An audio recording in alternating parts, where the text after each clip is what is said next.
اب ہم غزل کی طرف دیکھتے ہیں. اگر آپ کے پاس ٹیکسٹ بک موجود ہے تو بہت اچھی بات ہے، ورنہ آپ کے پاس نوٹس موجود ہوں گے، اور نوٹس بھی موجود نہیں ہیں تو یہاں پر آپ دیکھ سکتے ہیں کہ بھئی یہاں ویڈیو میں آپ کے سامنے نوٹس موجود ہیں، تو میں وہاں سے پڑھتا رہوں گا. سب سے پہلے میں میر تقی میر کی غزل جو ہے ان کے شاعری کی تبصرہ اس پہ تشریح کرنے سے پہلے میں غزل کو ایک دفعہ پڑھ لیتا ہوں. اگر آپ کے پاس نوٹ بک ہے تو آپ نوٹ بک کا صفحہ نمبر 150 نکال لیں. صفحہ نمبر 150 میر تقی میر کی پہلی غزل وہاں پر موجود ہے. اپنے ہاتھ میں پینسل بھی رکھیے گا، کیونکہ یہاں پر جو مشکل الفاظ آئیں گے اس مشکل الفاظ کے مطالب جو ہے وہ بھی میں آپ کو ساتھ ساتھ بتاتا رہوں گا، اور ساتھ ساتھ میں آپ کو یہ بھی بتاؤں گا کہ یہ شعر جو ہے کتنا امپورٹنٹ ہے اور یہ شعر کب اور کس پیپر میں آ چکا ہے، کس سال میں یہ آ چکا ہے. تو آپ کو 10 ایئر کی بھی ضرورت نہیں پڑے گی، 10 ایئر بھی آپ کا یہیں پہ سولو ہوتا رہے گا. سب سے پہلے ہم میر تقی میر کی غزل پڑھتے ہیں. تو میر تقی میر کی غزل پہلی والی غزل ہے: ناگہ جو وہ صنم ستم ایجاد آ گیا، دیکھے سے طور اس کے خدا یاد آ گیا. پھوڑا تھا سر تو ہم نے بھی پر اس کو کیا کریں، جو چشمے روزگار میں فرہاد آ گیا. جورو ستم اٹھانے ہی اس کے پڑیں گے شیخ، مسجد میں گر وہ عاشق بیداد آ گیا. دیکھیں گے آدمی کی روش میر ہم تیری، گر سامنے سے ٹک وہ پری زاد آ گیا. بس یہ 4 اشعار ہیں یہاں پر پہلی غزل میں. تو ان 4 اشعار میں سے 3 اشعار ہمارے لیے امپورٹنٹ ہیں، چوتھا شعر امپورٹنٹ نہیں ہے، آخری والا، چونکہ اس کے اندر تخلص موجود ہے. جس شعر کے اندر تخلص موجود ہوتا ہے وہ شعر بہت کم پیپر میں آتا ہے، تقریباً آتا ہی نہیں ہے، کیونکہ اس سے ہمیں حوالہ جو ہے وہ پتہ چل جاتا ہے. اب غزل کی تشریح کرتے وقت ہم سب سے پہلے حوالہ شاعر لکھیں گے. حوالہ شاعر لکھنے کے بعد پھر ہم اس کی تشریح کرنے کی کوشش کریں گے. تشریح میں ہم مختلف اشعار بھی لکھیں گے، حوالہ شاعر میں ہم ناقدین کی رائے بھی لکھیں گے. آپ شعر لکھنا چاہتے ہیں شعر لکھ لیں، ناقدین کی رائے لکھنا چاہتے ہیں رائے لکھ دیں. یہ وہی حوالہ ہے جو کل بھی ہم پڑھ چکے ہیں. کل ہم میر تقی میر جو ہم اس سے پہلے غزل میں ہم پڑھ چکے ہیں میر تقی میر کا تعارف، تو وہی والا تعارف جو ہے وہ ہم یہاں پہ لکھ سکتے ہیں. اب جب ہم غزل کی تشریح کرنے لگیں گے، تب ہم جب شعر پڑھیں گے تب میں آپ کو اس کا مطلب بتا دوں گا. ہم چلتے ہیں حوالے کی طرف. یہ حوالہ میں کل بھی پڑھا چکا ہوں آپ کو.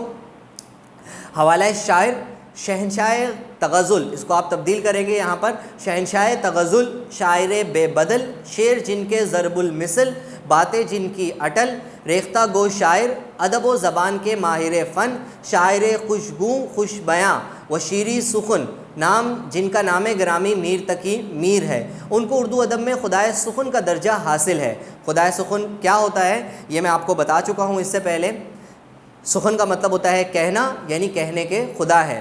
یہ حقیقت ہے کہ شاعری میں ان کا نام رہتی دنیا تک موجود رہے گا.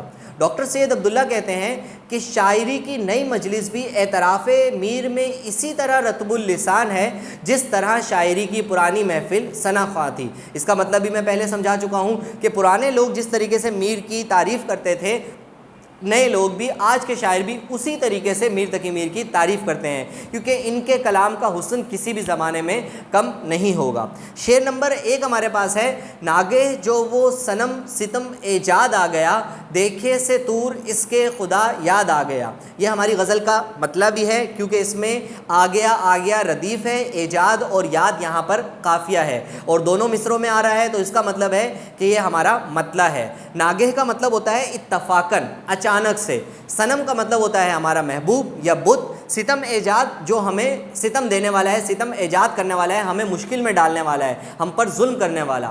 دیکھے سے طور اس کے خدا یاد آ گیا، بالکل اسی طریقے سے جیسے طور دیکھ کر موسیٰ علیہ السلام، یہاں پہ تلمیح کا استعمال ہو رہا ہے. تلمیح کا مطلب ہوتا ہے کہ ایک خاص واقعے کی طرف اشارہ ہونا. طور کا نام لے کر یہاں پہ واقعے کی طرف اشارہ ہو رہا ہے.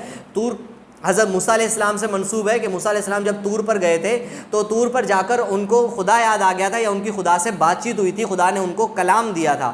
تو بالکل ایسا ہی شاعر یہاں کہنا چاہ رہے ہیں کہ جب ہمارا محبوب ہمارے سامنے آتا ہے، اتفاق سے ہمارا محبوب جب ہمارے سامنے آ گیا تو ہمیں ایسا اس خدا یاد آ گیا ہمیں کہ واہ کیا خدا ہے، وہ کیسا خدا ہوگا کہ جس نے ہمارے محبوب کو اتنا خوبصورت بنایا ہے. آسان الفاظ میں محبوب کی تعریف بیان کر رہے ہیں یہاں پر، اور عشق مجازی میں یہ شعر ہے. یہاں پر یہ ایک اچھی بات یہ بھی ہے کہ ہم میر تقی میر کی جو 2 غزلیں پڑھیں گے وہ دونوں غزلیں عشق مجازی میں ہیں. اس میں کچھ عشق حقیقی کا ذکر بھی ہوگا، لیکن زیادہ تر وہ عشق مجازی میں ہے، اور عشق مجازی میں بھی ایسی ہیں کہ وہ اپنے محبوب کی تعریف بیان کر رہے ہیں، نہ کہ جس طرح کی غزلیں آپ نے فرسٹ ایئر سیکنڈ ایئر میں اور میٹرک میں آپ نے پڑھی تھی کہ اس میں وہ ہمیشہ جو ہے وہ اپنے محبوب کے ظلم و ستم کا ذکر کرتے رہتے ہیں، وہ درد اور غم ذکر کرتے ہیں، لیکن یہاں پر ایسا نہیں ہے، یہاں کی غزلوں میں وہ اپنے محبوب کی تعریف ہی بیان کر رہے ہیں۔ تو وہ اچانک ہمارے سامنے آ گیا تو اس کو دیکھنے سے ہمیں خدا یاد آ جاتا ہے۔ آگے اس کا مرکزی خیال ہم لکھیں گے کہ ایک لائن میں، آپ یہ تو یہاں پہ اشارے دیے ہوئے ہیں، آپ اس کو لائن میں بھی لکھ سکتے ہیں کہ اس شعر میں شاعر جو ہے وہ اپنے محبوب کے ناز و انداز بیان کر رہے ہیں، الحفیظ الامان، یعنی اپنے محبوب کے ہمیشہ اپنے محبوب کی حفاظت میں وہ رہنا چاہتے ہیں۔ تشریح اس کی کچھ اس طریقے سے کریں گے، یہاں پر جو تشریح موجود ہے یہ قدرے مختصر تشریح ہے۔ آپ کیا کریں گے، آپ اس تشریح کو پڑھیں گے، کچھ تشریح جو میں آپ کو بتا رہا ہوں آپ اس کو اور پھیلا کر لکھ سکتے ہیں، آپ اس کو اور بڑھا کر لکھ سکتے ہیں۔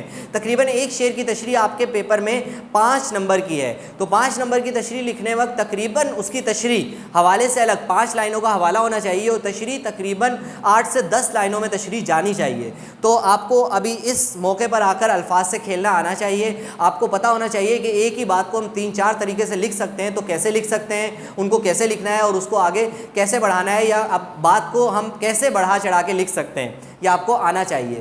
اس شعر میں میر اپنے محبوب کے مزاج کی نزاکت بیان کرتے ہوئے کہہ رہے ہیں کہ ہمارا محبوب بہت ہی خوبصورت ہے، جس کی وجہ سے اس میں نزاکت آ گئی ہے، یعنی ناز اور نخرے آ گئے ہیں۔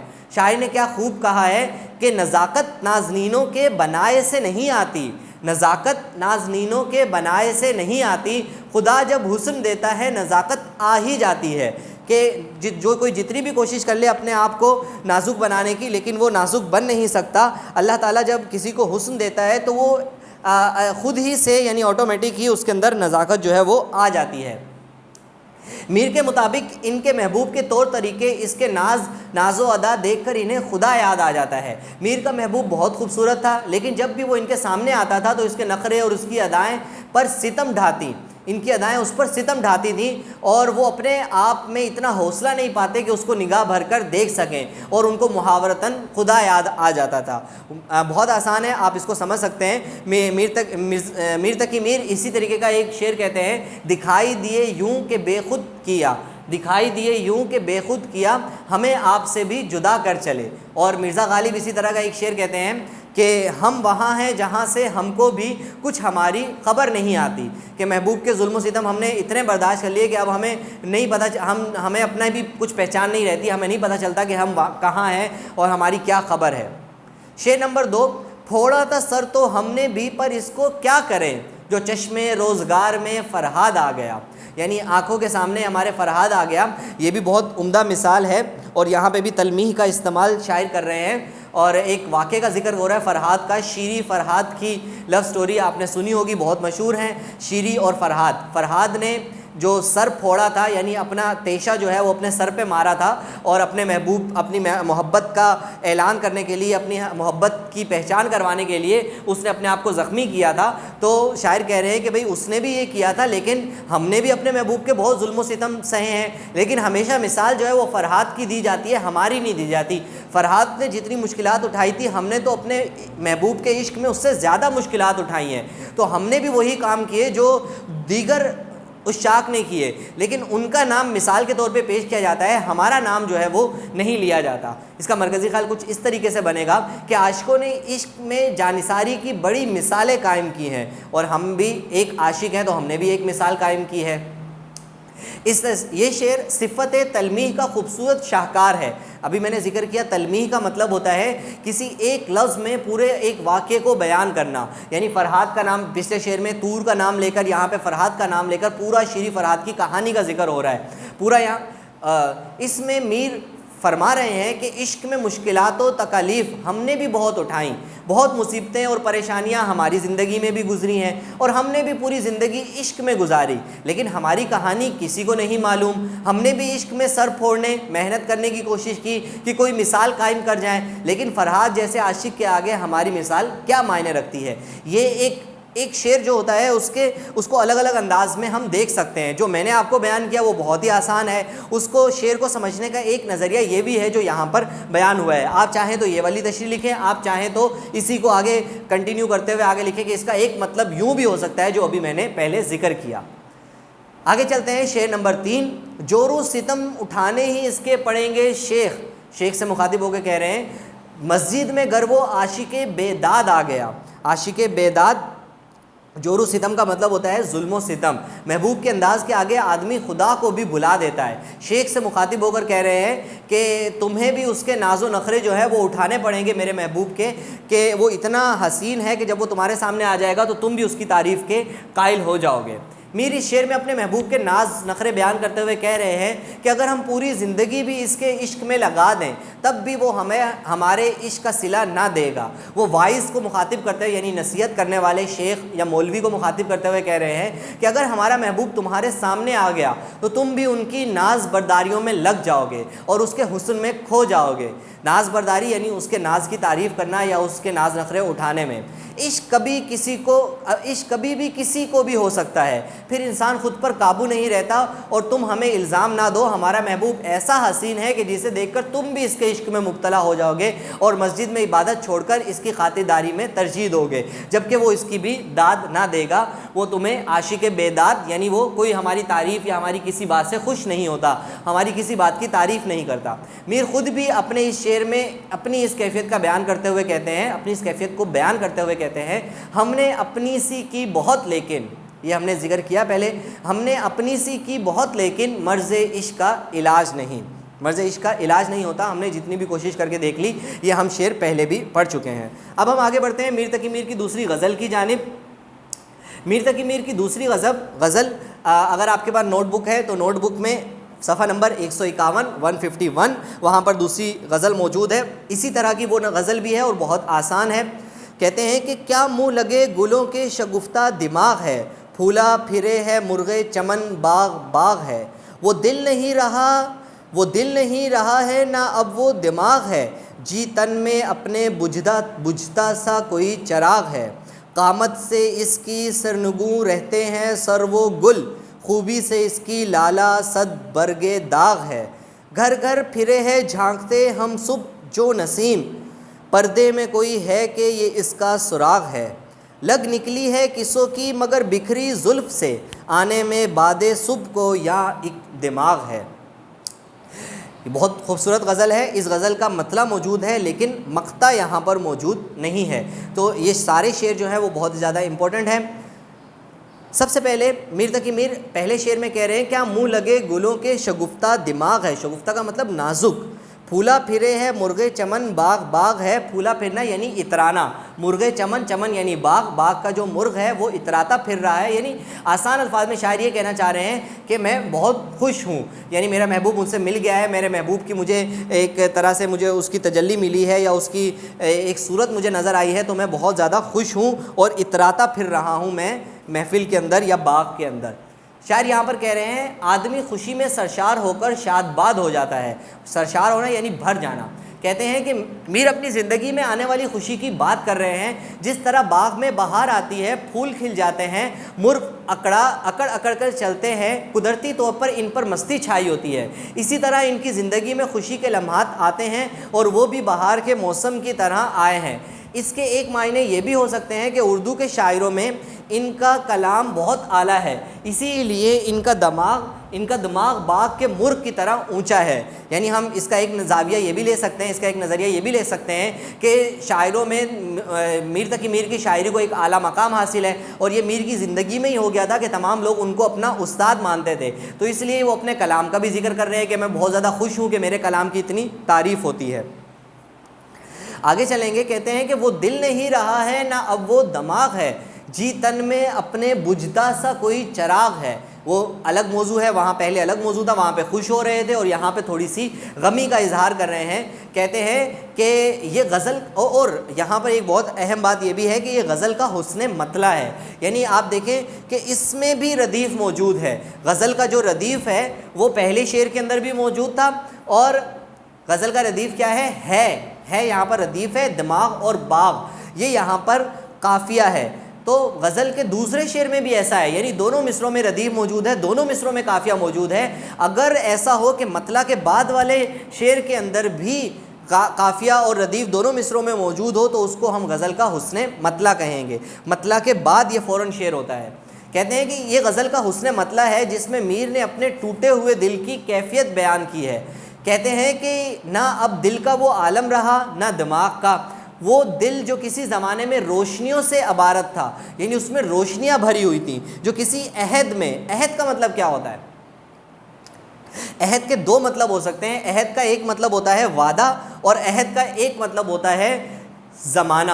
یہاں پر عہد جو ہے وہ زمانے کے معنوں میں استعمال ہوا ہے، جو کسی عہد میں مطلع انوار کا مطالعہ کرتا تھا۔ مطلع انوار یعنی نور کا مطالعہ کرتا تھا، اس میں روشنی ہی روشنی ہوا کرتی تھی۔ اب وہ ایک ظلمت بن گیا ہے۔ نور کا اپوزٹ جو ہے، نور کا متضاد جو ہے وہ ظلمت ہوتا ہے، یعنی اندھیرا۔ میر نے اپنے ہی ایک شعر میں اپنے غم کو اس طریقے سے بیان کیا ہے: قامت خمیدہ رنگ شگفت شکستہ بدن تراز، اپنا تو میر غم میں برا حال ہو گیا۔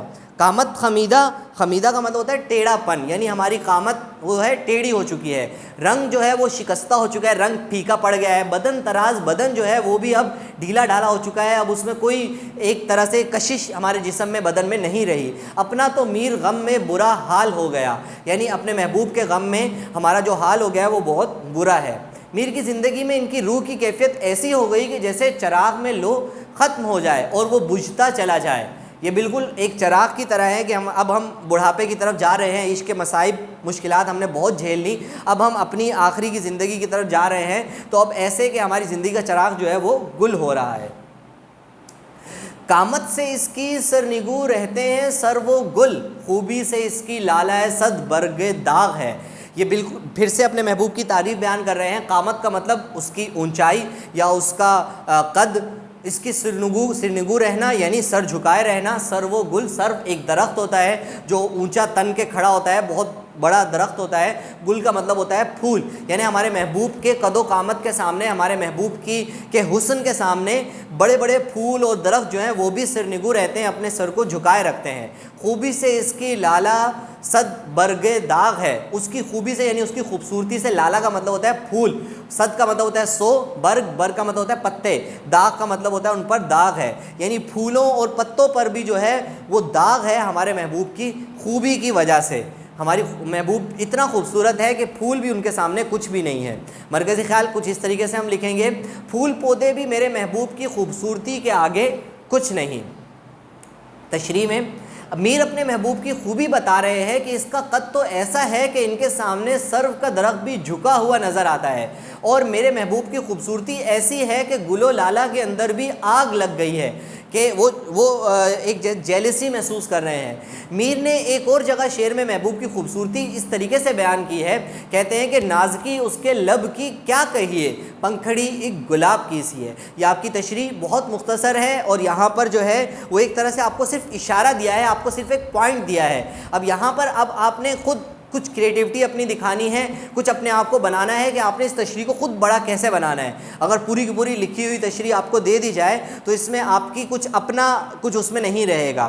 100% رٹا مارنے سے بہتر ہے کہ آپ اس میں کچھ خود ایڈیشن کریں، الفاظ کو دوبارہ سے لکھنا، اس کو مترادف کرنا، ایک ہی بات کو بار بار بیان کرنا، یہ اب آپ کو آنا چاہیے۔ ہمارے جب ٹیسٹ ہوں گے تو اس میں آپ مجھے لکھ کے دکھائیے گا، تو پھر میں آپ کی اس میں تصحیح کروں گا کہ آپ جو اپنی طرف سے لکھ کے دکھائیں گے ان کی میں حوصلہ افزائی بھی کروں گا، اور ان کو میں جو ان میں غلطیاں ہوں گی ان کو میں طریقے بھی بتاؤں گا کہ آپ نے اس میں یہ غلطی کی ہے، اس کو آپ اس طریقے سے لکھتے تو آپ کے لیے بہت آسانی ہوتی۔ یہ وہ طریقہ ہوتا ہے کہ جیسے میں نے آپ کو مضمون میں بتایا کہ مضمون میں آپ کے سامنے دنیا بھر کا کوئی بھی موضوع آ جائے، آپ اس پہ مضمون لکھ سکیں۔ اگر آپ کو مضمون لکھنے کا طریقہ آ جائے، آپ کو تشریح کرنے کا طریقہ آ جائے، آپ کو پتہ ہو لفظوں کے ساتھ کھیلنا آپ کو آ جائے، تو آپ کچھ بھی کبھی بھی کر سکتے ہیں۔ آپ صرف کسی نوٹس کے یا کسی ایک ٹیچر کے آپ محتاج نہیں رہتے۔ پھر آگے شعر نمبر 4 میں: گھر گھر پھرے ہیں جھانکتے ہم صبح جو نسیم، پردے میں کوئی ہے کہ یہ اس کا سراغ ہے۔ یہ شعر بھی بہت اچھا ہے، یہ عشق حقیقی میں بھی آ سکتا ہے اور عشق مجازی میں بھی آ سکتا ہے۔ گھر گھر پھرے ہیں جھانکتے ہم صبح جو نسیم، نسیم صبح کی ہوا کو کہا جاتا ہے کہ صبح صبح جو ہوا جو ہے وہ ہر گھر میں پھرتی ہے، پردے میں کوئی ہے کہ یہ اس کا سراغ ہے، وہ ہمارے محبوب کی خوشبو جو ہے وہ ہر کہیں لے کر آتی ہے، وہ خوشبو کا جھونکا بالکل ہمارے محبوب سے تشبیہ رکھتا ہے، ہمیں اس نسیم سے، اس صبح کے جھونکے سے جو ہے وہ ہمیں ایک طرح سے اپنے محبوب کی یاد آ جاتی ہے۔ دوسرے الفاظ میں ہم اس کو یہ بھی کہہ سکتے ہیں، عشق حقیقی میں اگر ہم لیں کہ یہ صبح کی جو ہوا ہے وہ ہمیں اللہ تعالیٰ کی یاد دلاتی ہے کہ اللہ تعالیٰ جو ہے وہ اس کائنات میں موجود ہے، ہر ذرے میں۔ مرکزی خیال کچھ اس طریقے سے ہیں کہ کائنات کی ہر شے میں اللہ تعالیٰ کا جلوہ فرما رہتا ہے۔ تشریح کریں گے ہم، یہ شعر عشق حقیقی پر مبنی ہے۔ میر کے مطابق جب صبح کی ہوا چلتی ہے تو وہ ہر ایک کے گھر میں جاتی ہے، اس طرح ہم نے بھی ہر چپا چھان مارا لیکن کوئی نہ کوئی تو پردے کے پیچھے ہے جو واضح نظر نہیں آتا۔ کائنات میں موجود چیزوں کے راز تو آشکار ہو رہے ہیں اور اللہ کے وجود کا تو پتہ چل رہا ہے، آشکار ہونا، ظاہر ہونا، لیکن پوری طرح ہماری عقل پروردگار کی حدود کا تعین نہیں کر سکتی۔ وجود کو لازمی ماننا ہے لیکن ہم اس کی حدود کا تعین نہیں کر سکتے۔ ہم اللہ تعالیٰ کو تو مانتے ہیں لیکن اللہ تعالیٰ کی قدرت کو ہم نہیں پہچان سکتے۔ ہم یہ نہیں کہہ سکتے کہ کہاں سے کہاں تک اللہ تعالیٰ کی قدرت موجود ہے۔ میر تقی میر خود کہتے ہیں، علم تجھ کو دیکھ رہا ہے کوئی کب پہچانے ہے۔ علم اللہ تعالیٰ کو دیکھ رہا ہے لیکن پہچانتا نہیں ہے۔ ذرہ تک میں تو ہی تو ہے، خاک زمانہ چھانے ہے۔ ہم دنیا کی خاک چھان کے دیکھ لیں، اس کے ایک ایک ذرے کے اندر جو ہے وہ تو ہی تو ہمیں نظر آتا ہے۔ آخری